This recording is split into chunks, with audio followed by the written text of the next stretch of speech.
Hi friends, నమస్తే అండి. Welcome to Telugu gardening and blogs అండి.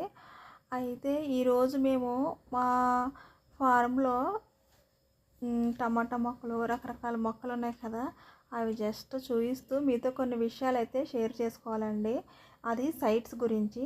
మనలో చాలామందికి పూర్వీకులు ఇచ్చిన సైట్స్ లేదంటే మనం కొన్న సైట్స్ ఎక్కడో మారుమూలలో ఉంటాయి కదండి.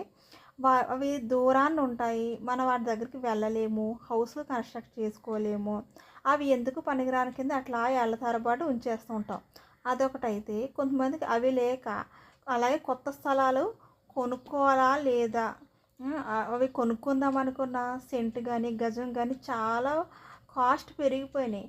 కొన్ని సిటీకి దూరంలోనో ఎక్కడో తక్కువలో కొనుక్కుందాం అనుకున్నా అవి కొనుక్కొని అవి డెవలప్మెంట్ అవ్వవు, మన ఇల్లు కట్టుకోవడానికి పనికి రావు అనేసి మన ఇన్వెస్ట్మెంట్స్ చేయడానికి చాలా ఆలోచిస్తూ ఉంటాం.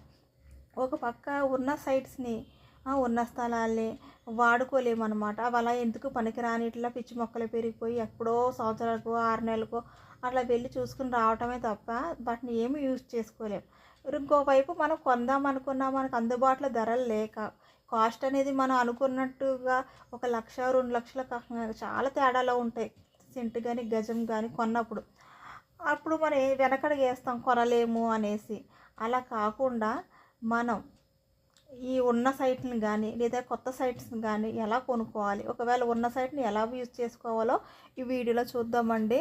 ఇది ఏదో ఊహించి చెప్పడం కాదండి, ప్రాక్టికల్గా మా ఇంట్లోనూ మా బంధువుల్లోనూ మేము కూడా చేసినవే కొన్ని ఉన్నాయి. అవి మీతో షేర్ చేసుకుందాం అనుకుంటున్నాను.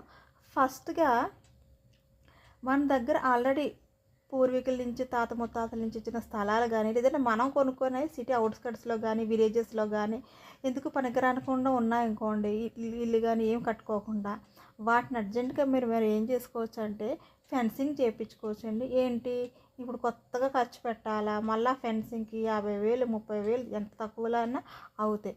అదేం అవసరం లేదండి.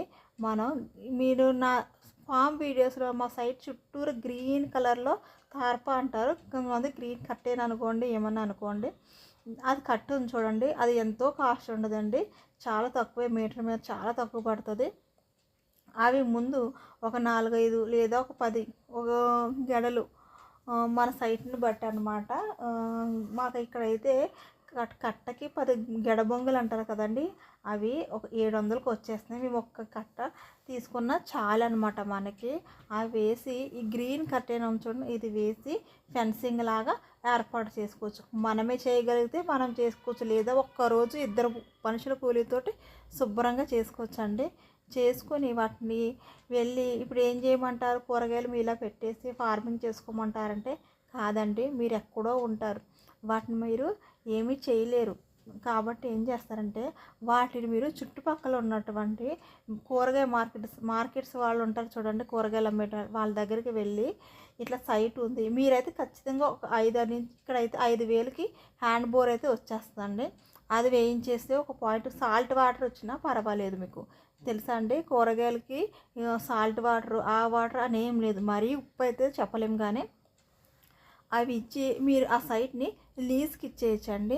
మాకు తెలిసిన వాళ్ళే, మా బంధువులే అలా కూరగాయల్ని కూరగాయలు ఇచ్చే వాళ్ళ కోసం స్థలాన్ని లీజ్కి ఇచ్చేసారనమాట. అయితే అట్లా లీజ్కి ఇవ్వడం వల్ల వాళ్ళు మనకైతే అమౌంట్ అనేది వచ్చుద్ది అనమాట. సంవత్సరానికి ఇక్కడైతే దగ్గర దగ్గర 200 గజాలకి సంవత్సరానికి 20,000 వరకు కూరగాయలు పండించినందుకు వాళ్ళు లీజ్కి ఇచ్చారండి. అదొకటి. ఇంకొకటి ఏంటంటే ఇక్కడ దగ్గరలో మేము ఉన్న వేరే మా ఫ్రెండ్ వాళ్ళ ప్లేస్లో టౌన్ అండి, వాళ్ళు ఆ సైట్ని ఏం చేశారంటే పార్క్స్కి ఇచ్చేసారండి. పార్క్స్ అంటే ఏం లేదండి, జారీ బల్ల, ఈ రంగులకు తిరిగి చూడండి, అది కొంచెం మొక్కలు వేసి కొంచెం అలా అయితే కొంచెం కాంపౌండ్ వాల్ అంటే ఇప్పుడు టెంపరీ వస్తున్నాయండి, ఇటుకలు కాకుండా గోడలు, అవి చుట్టూరు కట్టించేసి అవి పార్క్ లాగా ఇచ్చేసారనమాట. అది కూడా తీసుకున్నది ఒక మామూలుగా బిజినెస్ టైప్ మీదనే తీసుకున్నారు. అది తీసుకొని ఆ చుట్టుపక్కల ఉన్న పిల్లలకి అలాగే వాకింగ్ ఏరియా ముసలి వాళ్ళు పెద్దవాళ్ళు వాకింగ్ కోసం మినిమం ఛార్జెస్తో అది చిన్న సైజ్ పార్క్ లాగా నడిపించుకుంటున్నారండి. పార్క్ అంటే ఏం చేయలేదండి, జస్ట్ ఒక జారీ బాల ఆ రంగుల రత్నంకి తిరుగుచుండి అదొకటి పెట్టారు. జస్ట్ ఆ ఉయ్యాల ఆ మూడింటికి పెద్ద వాళ్ళకి కాస్ట్ కూడా ఏమవ్వదు. అయితే చుట్టూరు వాకింగ్ ఏరియాకి నాపరాలు అయితే వేశారండి. అలాగే టెంపరీ గోడలు అయితే వేశారు. దానికి కూడా వాళ్ళకి లీజ్కి చాలా మంచిగానే ఇచ్చి అమౌంట్ వస్తుందండి. వాళ్ళు దాన్ని నెల నెల తీసుకునేలాగా వాళ్ళైతే మాట్లాడుకున్నారు. ఈ కూరగాయల వాళ్ళదైతే సంవత్సరానికి లీజ్ అన్నమాట. అలా మనకు చాలా యూజ్ అవుతాయండి. అలా పడేసుకోని అవసరం లేదు, వదిలేసుకోని అవసరం లేదు. సైట్స్ని ఎక్కడో మారుమూల, అది విలేజ్ అయితే ఈ రకంగా, లేదు కొంచెం టౌన్కి దగ్గరైతే ఈ రకంగా మనం చేసుకోవచ్చండి. ఇంక సిటీలో సైట్స్ అయితే ఫార్మ్స్ కోసం ఇప్పుడు చాలా డిమాండ్ ఉందండి. ఆర్గానిక్ ఫార్మింగ్ అని వాళ్ళకి అప్పు చెప్పినా సరే మీకు యూజ్ అవుద్ది. అలాగే కొన్ని వెంచర్స్లో చూసారా మీరు, టెంపరీగా కడుతున్నారండి. అంటే సింగిల్ రూమ్ ఉండి ఓపెన్ గ్లాసెస్ తోటి చుట్టూరు ఓపెన్గా ఉండి ఫ్యామిలీస్కి రిసార్ట్స్ లాగా ఇస్తున్నారనమాట. అక్కడే కొంచెం వాళ్ళకి స్నాక్స్ ఒకటి అట్లాంటివన్నీ ప్రొవైడ్ చేయడానికి ఒక మనుషులను పెట్టేసి ఒక వాచ్మెన్ పెట్టి ఈ ఐడియా కూడా చాలా బాగుంటుందండి. అయితే ఇవి వెంచర్స్లో అనమాట. ఒకటి కాకుండా గ్రూప్గా చేసుకునే పనులు అనమాట ఇవి. వీటి గురించి నేను ఇంకా ఈ వెంచర్లో వాటికి తరహా వేరే ఉంటుందండి. దీని గురించి అయితే నేను ఇంకొక వీడియోలో అయితే క్లియర్గా చెప్తాను. అలా అయితే దానికి ఈ వెంచర్లో వాటికైతే చాలా మంచి అమౌంట్ వస్తుంది అనమాట. కంపేర్ టు ఈ విలేజ్లో కానీ టౌన్లో కానీ చేసిన దానికన్నా కూడాను. ఎక్కడంటే ఇది మెదక్ సైడు, తూప్రాన్ సైడు